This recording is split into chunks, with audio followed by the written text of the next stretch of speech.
Chapter 12. Alicia set down the 3 plates of spaghetti on the kitchen table. She had hoped that the familiarity of cooking the dinner would help ground her. Except her mind was still spinning through everything that had happened in the last few days, and every sign of magic she had missed over the last 6 months. Her body hadn't calmed down either. Every time there was a noise, or even if someone shifted in their seat, she moved, ready for action. At least now she had a kitchen knife, safely in its sleeve, tucked in her jeans pocket. Kenny practically attacked his food, even though he had been eating almost non-stop for the last hour. Magic must take a lot out of him. Magic. How could her son have magic?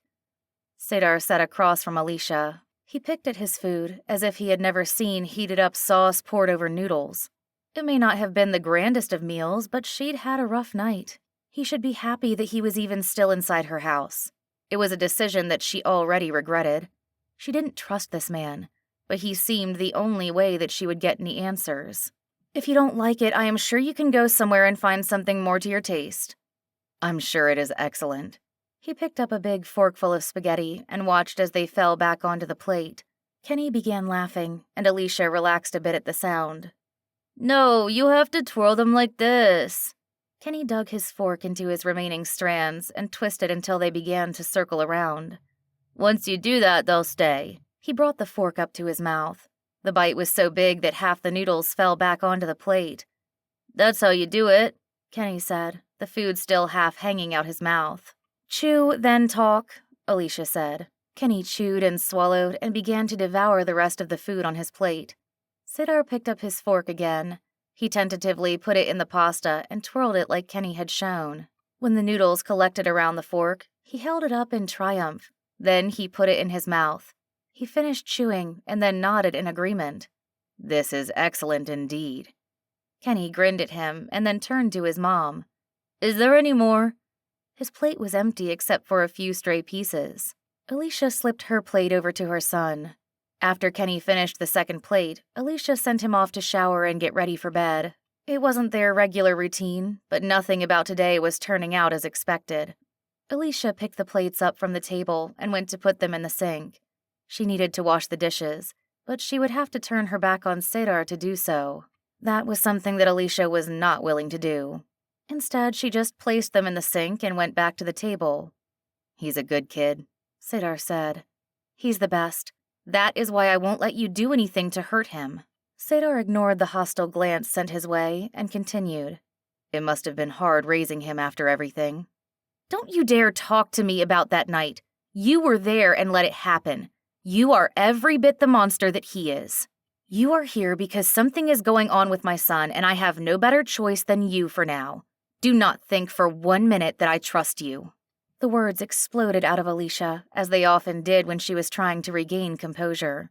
She found herself clutching her fists so tight that her nails were biting into her skin. She began rocking slightly in her chair.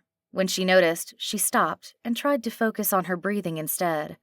All the anger and hurt and feelings of violation came back to her. This man before her had watched her be hurt and did nothing.